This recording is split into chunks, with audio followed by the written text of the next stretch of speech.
Hey guys, and welcome to a new video. Now if the Fossil Island or whatever that update will be in the summer wasn't enough, Jagex has just now released a beta to test weapon diversity. And this update may come in the future, it also may not come in the future, however you can test the beta right now. I'll leave a link in the description below so that you guys can test out the beta for yourselves. Now the purpose of this video is just to inform you guys about this beta and possibly coming update in the future, and so I'm going to give my opinion on this. So when you're ready, grab your cup of tea, sit back, relax and enjoy. So, the weapon diversity beta. Now RuneScape has a huge variety of weapons across every combat skill, from swords to axes to staves to swamp lizards. But isn't it kind of weird that all of these weapons essentially behave the same? And that's directly quoted from the RuneScape news post. The beta, of course, is just to test out things and receive feedback on the topic of weapon diversity. What they essentially did is give every weapon or every type of weapon a special ability or a perk, making it better than a certain other type of weapon, or worse, depending on which. My initial thoughts were, wow, this is actually really cool. It's going to be opening up a world of different possibilities, and there can't be a big con to this, can there, right? It's just going to make the game so much better. That's what I initially thought. However, then I saw a Discord message in my Discord server. And this was a small little conversation between Praise, a moderator in my Discord, and Plebshot, who I usually refer to or ask questions about PVM in my Discord. And he was like, 90% of the people trying to get into higher level PVM already find it overcomplicated or too complicated. And yes, he's right. Even I think the same. And now, with all of these different weapon types getting abilities or benefits over other weapon types, it might just turn into Switchcape 2.0, which is not what we want to have. Or before I get attacked by PVMers, not what I personally would like to see happen to RuneScape. I mean, take a look at any high-level PVM video, at any good PVMer with YouTube or streaming content. Half of their inventories are filled with switches. That's actually crazy. And with what the update is now, or what Jagex is proposing, this could be even worse and become even more complicated. Maybe high-level PVMers might like it. I don't know. I personally would not want this to happen. However, I still like the idea of weapon diversity. Just an example, I can already see spear switches becoming a thing because all bleed effects using a spear type weapon will now last 50% longer.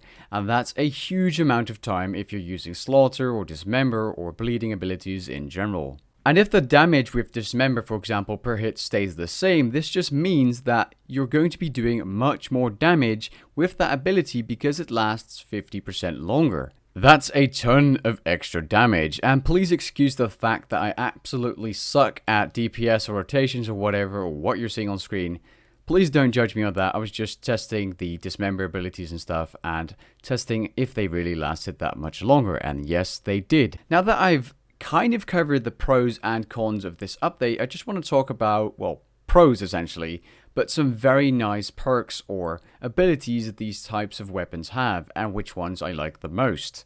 Now the first is the two-handed sword effect. Now this could be extremely good for people PVMing using a Zaros God Sword, because basically what it does is it gives you free healing throughout a long battle. So if you're bossing or killing a boss with a large health pool, this can be very useful.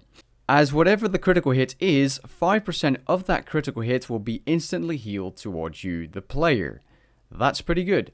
Next up is the mace. Now I even saw a post about this on Reddit, I believe. Anyways, when wielding a mace, 200% of your entire equipped prayer bonus is added to your strength bonus, and while dual wielding maces, this effect would stack up to 300% of your prayer bonus, giving you a massive damage increase because of that strength bonus. I like the short bow effect as well.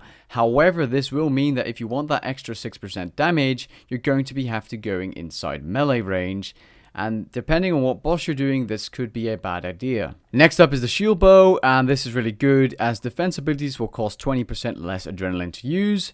And that's just amazing because people use shield bows for switches when using ranged. The next one I like are the throwing axes, which are basically just adrenaline builders, so I can see this becoming a switch at bosses, or maybe even PKing to build up your adrenaline, and then you use your ultimates or thresholds with your big boy weapons to do that extra damage. And what I like the most about this update, because magic is my favorite combat style, is the difference between the elemental spells. Let's just quickly go over what they differ in. So air runes are basically tanking runes, because every time you hit with magic and you have air runes selected, you'll gain a stack which increases your total armor by 1%, going up to 10%, and that can last for 10 seconds. This is really good for tanking rolls, I suppose. Then for fire spells, you have a 5% chance to activate Combust, being extra bleed damage, which is nice as well. Then for earth runes, you do extra damage, 20% to be exact, to stun targets. I can see the earth runes becoming, for the very few people that PvP at least, very good runes to use to KO people, because when you stun them, they cannot eat. And with 20% extra damage, that's just insane. You're going to knock out so many people PKing with magic. And with water spells, what you basically have is when you kill a target, which is especially good for Slayer, I think, there's a little water globule, whatever that is, that spawns. And if you stand in that globule, you get healed for 2% of your max HP, which could be nice for Slayer. I don't think it's very useful for bossing, because when you kill the boss, 2% of your life points really isn't too much. Yeah, after testing this, I really think water runes are going to be absolutely amazing for Slayer. You don't even have to left click on it, you can just walk towards it and it heals you. Oh boy, this is going to be so good. Anyways, with that being said, I hope you guys enjoyed this video and found it informative. If you want to go and test the beta, go ahead and do so. It's also a good way to practice bossing, as your beta character bank and items do not carry over back to the live game, so you can lose whatever you want on that beta and you'll still have all the items you had in the live game anyways. So yeah, leave your thoughts down below about this beta and this possible future update, and I'll catch you guys later. Peace.